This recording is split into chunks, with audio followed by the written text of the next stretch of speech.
coming. We had already received some of the comments from the panelists here in regards to how prepared we were for the coronavirus, and maybe if time allows we'll come back to that. But let's now look at the meeting that took place in Kitui, and this is the Building Bridges initiative, that was being pushed in Kitui. And I'll start with you, Honorable Jom Tambo. In one of the clips, I saw you standing on the podium, receiving guests. Maybe let's start with your analysis of the actual meeting on Saturday. True, I was in Kitui. You need to understand I'm a politician. And I come from Kitui. And that is my home area. And there's no way people could gather there and I'm not there. Well, we expected you to be there because, of course, the Building Bridges initiative, we've been made to believe, is all-inclusive, and it's an opportunity for leaders, even in that area, to air their views. But unfortunately, what you saw in Kitui was an imported thing. That, because what catched the eyes is the ejection of Moses Kuria. The people who attacked Moses Kuria are not people from Kitui. They were these men in black, the guys who I imported from Nairobi. I don't want to say particular tribe, but there is no Kamba who touched But when you say that, actually, we had the governor herself speak on the microphone and say atolewe. Anybody can be voter. Anybody can be voter. Maybe it is how we voted them. Because the people who are in Kitui chasing Moses Kuria are people who were brought from But they were under the instruction of the governor. They were under the convener of the meeting. Whether they were under instruction of... because I know the art of the president. What president is talking about is unity. And me as a leader, I will not chase you away when you come to my meeting, whether you have different views from mine. All right? I always differ with Kalonzo. I drove to that place with Kalonzo. I went with him there. And that does not mean that you cannot differ with the opinion and remain friends. And it is, I would call it an unfortunate act, what happened in Kitui. And I want to apologize to Moses Kuria on behalf of Kambas, because Kambas, we are not violent at all. We don't fight. We don't throw stones. We don't do that kind of a behavior. What we saw in Kitui, I think it was orchestrated, and it was predetermined. I want to say that maybe they expected Moses Kuria would come, and they planned for them when they come to be chased away. When Moses Kuria walked in, if you heard the story, he was shown where to sit. And actually he obeyed and he went to sit where he was shown. Literally, some guys rushed there and took him out from there and they started beating him. That was quite unfortunate.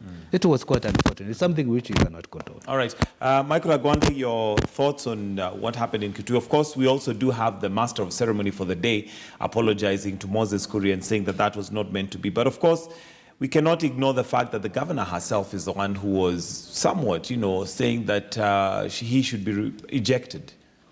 Michael, building bridge is supposed to be all-inclusive, and I want to believe that that is the spirit and the motto of the building bridge. I've been listening to President Uhuru more recently, more than I did in the past. And every place he goes to is talking about peace. And he's saying that within every 5 years, we have to stop this idea that we can fight every 5 years after the election, that there must be peace in this country. That has been his main agenda. And he's saying that that peace will be brought about by the handshake and the Building Bridge initiative that is going around. However, President Uhuru Kenyatta is also in record to say that building bridge is being hijacked by politicians. I want to agree with him that maybe politicians are now putting their self-interest in this building bridge initiative more than the purpose under which building bridge was created for. But I also want to specifically comment on Honorable Moses Kuria's dejection and humiliation, as well as a little bit of beating here and there. I was not there in person, but I saw the clips. I want to say this. That squarely comes from the precedents that have been set by the president himself. You remember when he was in Nakuru, some politicians were locked out from his function. When he went to Central Province, some politicians have also been locked out. I see this happening more. This is not going to be the end of it.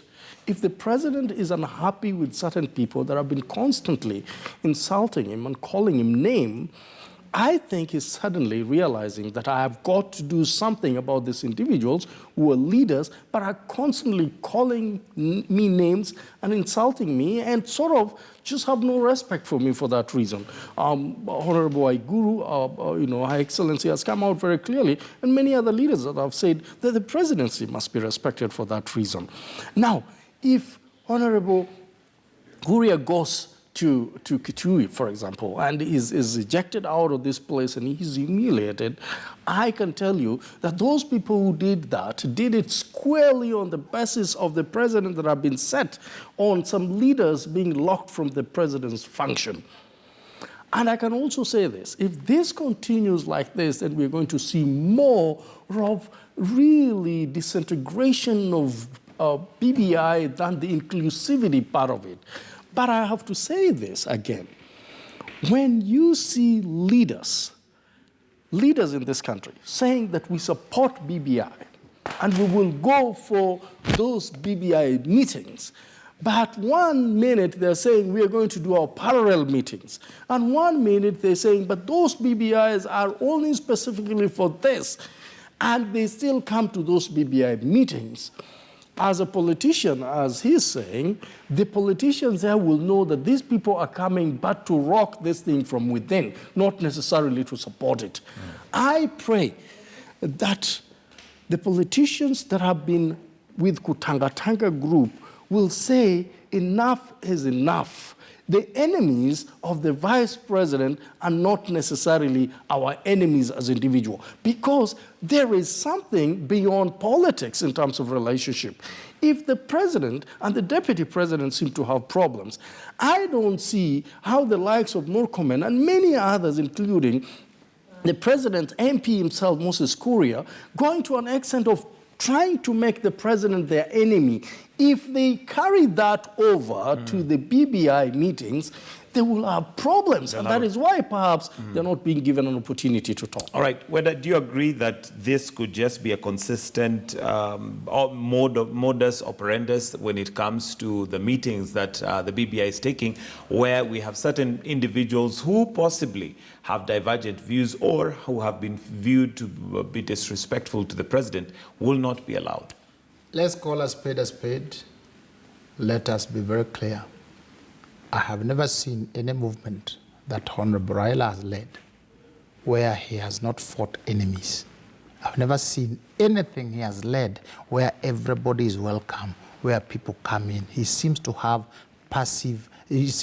enemies, perceived enemies all over, one way or the other. When it comes to President Uhuru, they fight Ruto. When it came at one time, they were fighting Kalonzo. There was a time it was President Uhuru being fought. There was a time it was Waiguru. It is fight, fight, fight, fight. A fish rots from the head. Any time Honorable Raila leads something, you'll hear language like tsunami will kill people. Nobody can stop reggae. These are violent language coming from the heart of the president. You see it, the leader. You see it reflect. So that when you express a contrary view, you would see that you go there and you meet violence. There was a person who was beaten, an MP, or I don't know, I've forgotten his name, was beaten in Orange House just because of opposing or having a contrary view. Contrast Honorable Raila and Kibaki, and even Uhuru. If President Uhuru says, you will not come into the meeting because you will help me, there is no police unleashed on you. There's no goons unleashed on you. So are you directly saying that this is a result of Raila's... This is a result. Any movement Raila has led, I have been with him over the years throughout. There must be enemies, and these enemies must be met with violence. I am now telling him, if you want to be president, it is time you emulate the path that Kibaki followed. Embrace everybody. Otherwise, this kind of violence threatens the very president himself. They threaten President Uhuru himself. When he sits down alone, he looks and says, this fellow still has this characteristic. Suppose he was to leave. What can he do to me? What can he do? So let him change. What was done to Kuria is not new. It's not the fact. It has been done. It was done to Margaret. It is done to people. Anytime you express a contrary view to Honorable Raila, you will be beaten up. We must live where when somebody comes and says, Bwana Kuria, today you have come. We expect you now to join and change tune, not to be ejected. That is wrong. Even the leaders who are there, you are saying your county and the others, I saw the leaders there coming. Dare express contrary view, you will be beaten. And this is what I condemn, and I say it should be. Should stop. Mtambo, would you like to maybe give a rebuttal to that? Because it would be unfair to accuse Raila of that. Yet, I mean, he really was not, he didn't say anything in that regard. I want to agree with Weda 100% and disagree with Michael Agwanda. Because I have seen President walk around. He was in Nakuru. He may have said something against Gujiri. Gujiri is happily living in Bahati. Nobody is beating him. Nobody is accusing or fighting Gujiri. Dare to do that in your home in Bondo or anywhere, you will have police guard your home. So that's where I want to agree with him. The people who were beating Kuria in Kitui were people associated to my good friend Raila. Not Kambas, not from another region. They came, they were imported there with a specific job. And I was seated there, I was in front.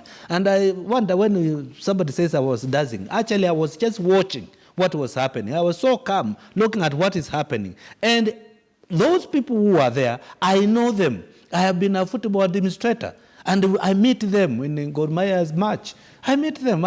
I know them name by name. I know everybody. Anybody who touched Kuria, I can tell you this one, and I can tell you their name, because they are my friends and I know them. They are people I've worked with in football and many other fields. So, and they did not come, I can tell you, they did not come from Kitui, they did not come from Central, they did not come from Western, so to speak. So you fill in the gap where they came from. But the reason why, let me tell you, when you say, I am not profiling. The reason why I'm disagreeing with Michael, and maybe that's why you want to react. When he says president is chasing people, president has never, because I've been to president's meeting, has never chased anybody from his meeting. Even those who oppose him, he calmly sit down with them. I have witnessed this, and I can vouch for them, Mr. President. I think facts are there. And first of all, I have to totally disagree with Honorable Mtambo for trying to profile a tribe and say that they're ones who are imported and ejected Honorable Moses Kuria. I strongly believe that if he had that information, he should have submitted that information to perhaps Kuria himself or to the police, and I don't think he's done that. Kuria himself knows them. He knows them, and the police were there. If also the police were there he knows these people them. very well. What information do I give? Hold on. If he knows these people very well, that perhaps is part of this cartel that were ejecting him out of this place. Because you really can't know in that crowd individuals that are costing a member of parliament and not talk to them. If you know them very well with names, that to me is my argument. But what I want to say is this. I don't think that associating Honorable Raila Amolo Odinga with goons in every part of this country is correct. That I disagree with. There are people that are fighting in every political rallies in this country. And Raila is never there.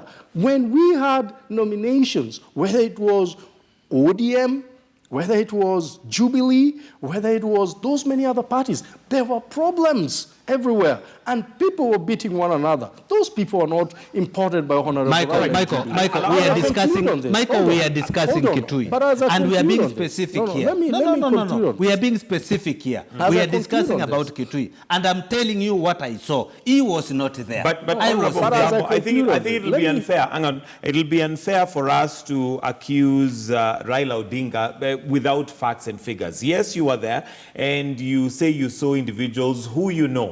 And if that was the case, then really these are people who, if it was against what was supposed to be happening, they should already have been arrested, particularly if there was bodily harm against Moses Kuria. That action, it was done when actually Moses Kuria was marooned by the police. The police themselves, they were there. The police themselves. So are you saying that the police then are under the instruction of Raila to do that? No, they were trying to stop them. Play the clip. You will see the police guarding Moses Kuria. And the police could just look behind and see this is the person who is trying to hit Moses Kuria. What else do you need? Do you need to follow the process that Moses Kuria has to go to the hospital and get a P3? They were there. Getonga, my brother, we are not going to see the dark and then we pee in the house. When Margaret Langat was being beaten in Orange House, was he being beaten because he was a Kalenjin or because he was fat? Because he had expressed sentiments against Baba. I have personal experience. They themselves would send people and say, you are a traitor, you are with the Kikuyus. Now we'll beat you up. They went to my home during elections, burnt my vehicle. Not because they hated me, but because I was a traitor. How are you a traitor? You are with the Kikuyus, our enemies. Who are the Kikuyus? I was basically supporting President Uhuru. I also had Kikuyu enemies, but President Uhuru was my candidate. So I've seen the journey. Whenever you look at that function, Raila was the leader. He's the leader. When the leader says, there will be tsunami. When the leader says, nobody can stop reggae. When they say, if you come here, blah, blah, blah, you will not talk, you'll sit at the back. If the leader is for peace and he says, look, anybody who comes to say he supports BBI, we are together, there will be no violence. The people that support him are also very loyal. If he says quiet, the day he went and did what is called handshake and said, Uhuru is my brother, we are now in a handshake, things went calm. We embraced Uhuru. You saw Honorable Millie Odongo and everybody else saying, hallelujah, Uhuru, God brought you to lead the country. We love you so much. But in the morning, they had just insulted. So please, let's not see the dark and pee. It is him, and I'm asking him, please, Mheshimiwa, embrace everybody. If you want to be president now, bring everybody. Don't spread more fear. You are doing it wrong. What I find unfair is that we are saying this was Raila's fault, yet we have Honorable Charity Ngilu, Governor Ngilu, on the microphone, on record, saying that he should be ejected. How come I've not had anybody? It is quite unfortunate. Because are you then saying that she is purely working under the instruction of Raila? It is quite unfortunate for a leader like Governor Ngilu to say, eject him out. It is quite unfortunate. Number two, Raila being the leader of us all who are there. If Raila stood and picked that microphone and said, no, Moses Kuria, let him be allowed to sit, nobody could have touched him. He never did that. He stood to speak. And if he wanted to finish whatever happened, what he could have done, if I was in his shoes, if I was him, what I could have done is to say, we have Moses Kuria here and we have Murkomen, come and say a word. That could have shown the unity.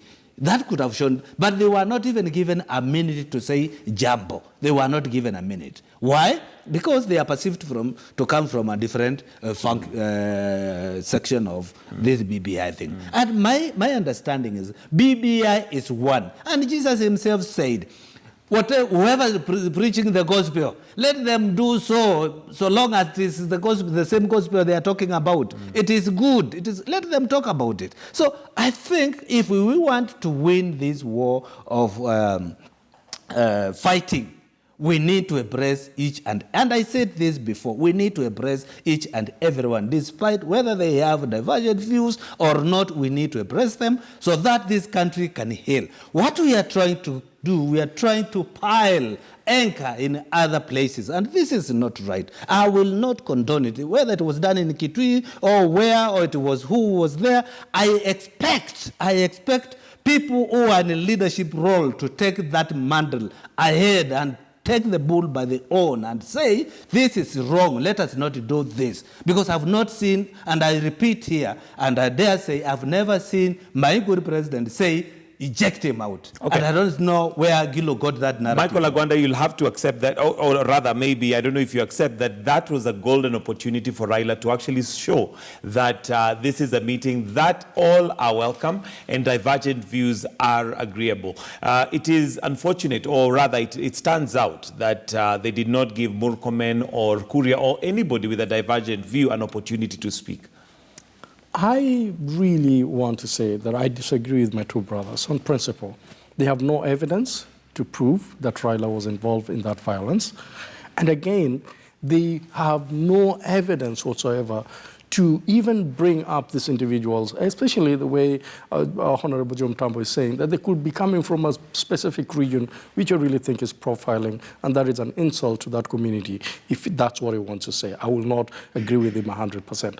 But again, on the issue of whether Honorable Raila should have given these individuals an opportunity to say something, I really don't know the circumstances under which they were allowing people to talk. I have no idea how they were doing that. I think we know the circumstances. It was really to do with issues that, bedeviled the certain areas and the BBI report. When I saw Murkomen's comment, Honorable Murkomen's comments, he actually said that that was a meeting for people that were basically endorsing more seats in government. And so that has been the issue. That has been the narrative from the Kutanga group. How I wish that if you're joining a team, and I think they've been a team, BBI has been there for over a year now, and they're coming in. They've been criticizing BBI entirely, and until just the other day when they made around town a turnaround and said, now we will support BBI. I think sometimes when you're getting into something that is already ongoing, you need to say, look, gentlemen, we are joining you in this fight.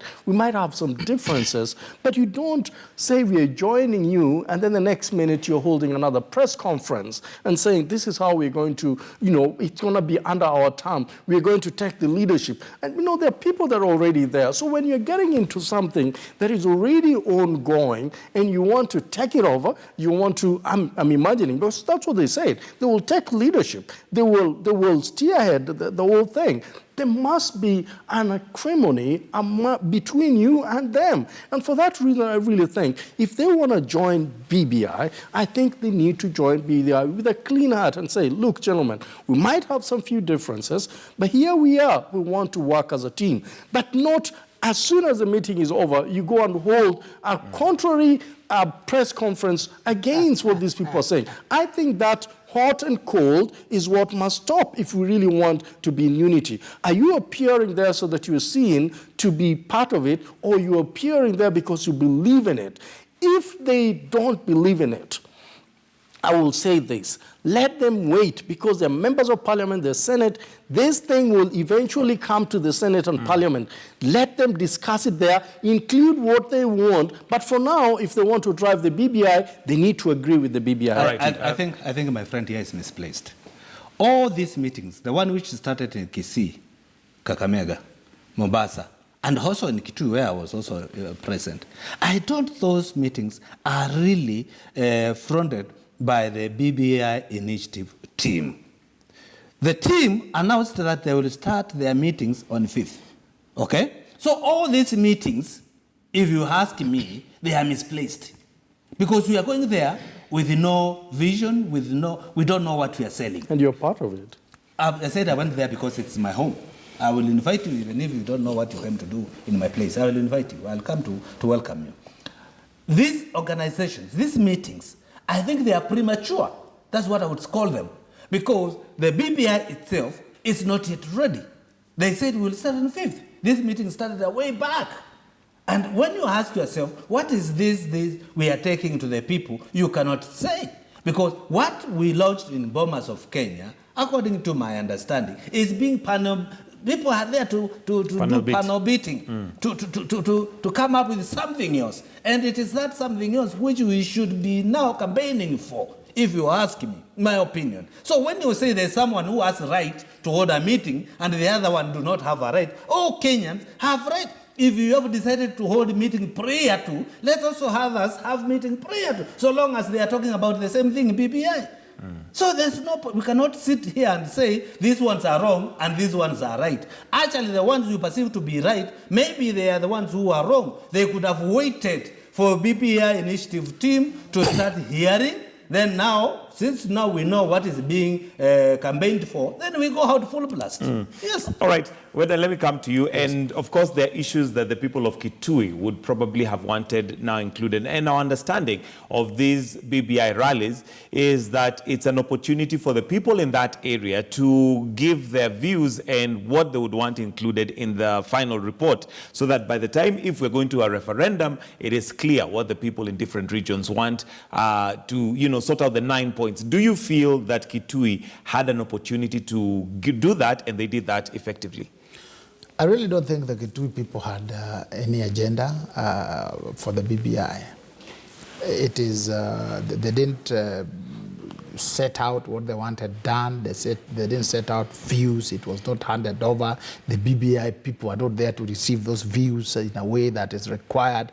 People are not consulted to give their opinion. That was basically a rally to prepare ground for the real BBI report. Which is the real BBI report? You heard Honorable Raila the other day say that Kenya is ripe for a powerful prime minister. That is what was lacking in the BBI, which was launched. That is what they want. And that is what they are preparing ground for. So that you come in as Murkomen or Kuria or any other person saying, oh, the BBI that we launched in the Bomas, we love it, we want it. They look at you from the sides of their eyes. They say, this guy is setting us up. He wants people to believe this, yet we are preparing ground when the other one comes. You read these leaders. When you want to know what Honorable Raila wants, you listen in his moments of anger, and you talk about it. He said it was reported in the Standard, go and read, that Kenya is ripe for a powerful prime minister. Somebody will be elected in parliament by MPs. And then Kenya is also ripe for more seats in the region. He talked about it. That's what he said is coming. The Kitui people did not have opportunity to talk about that, to address whether they want it or they don't want it. And even some of us, we are saying, you bring in a powerful prime minister that will be buying his way in parliament, and you water down the universal suffrage. We will oppose it. Me, I will oppose it. Even if I do it alone, I'll go on record that this is wrong for our country. And 30 years or 40 years when I'm gone, my grandchildren and great-grandchildren will read. The Bible says a good man invests for the grandchildren. So now, some of these things that they're talking about are not yet in the BBI. And the Kitui people did not. You saw Ngelu dancing and knowing people who are to be ejected out, and everybody is trying to touch Kalonzo and touch Baba. People are following each other over Baba. It was not over issues about BBI. And that is why we should be very, very, very careful as we talk about the things that happen and the violence. If I met Baba, I would tell him, Baba, this is ripe. You are ripe to be president, but you're only going to be president if you embrace people. If you exclude others, more comments, couriers and so on. I remember when we were supporting Uhuru, Kuria himself said he has bought pangas to cut Luos. I went and told him, I'm a Luo, and if you do that, I will start with, we'll fight fast under Uhuru here. So it does not mean that people have to be good, but when they change, you embrace them. That violence should never be there. All right, I want us to take a short break, but when we come back, we'd like to look at the question of whether the issues for people in Kitui were addressed. And it would be good to hear from the people in Kitui whether you feel the BBI rally that took place in Kitui on Saturday addressed the main issues that you would want, shown in the BBI report. Because at this rate, we would like to just, take an audit of the BBI rallies and whether really they are addressing Mwananchi's issues, or is it just about an expanded executive and a powerful prime minister. We take that break. When we come back, that's where we wind up from.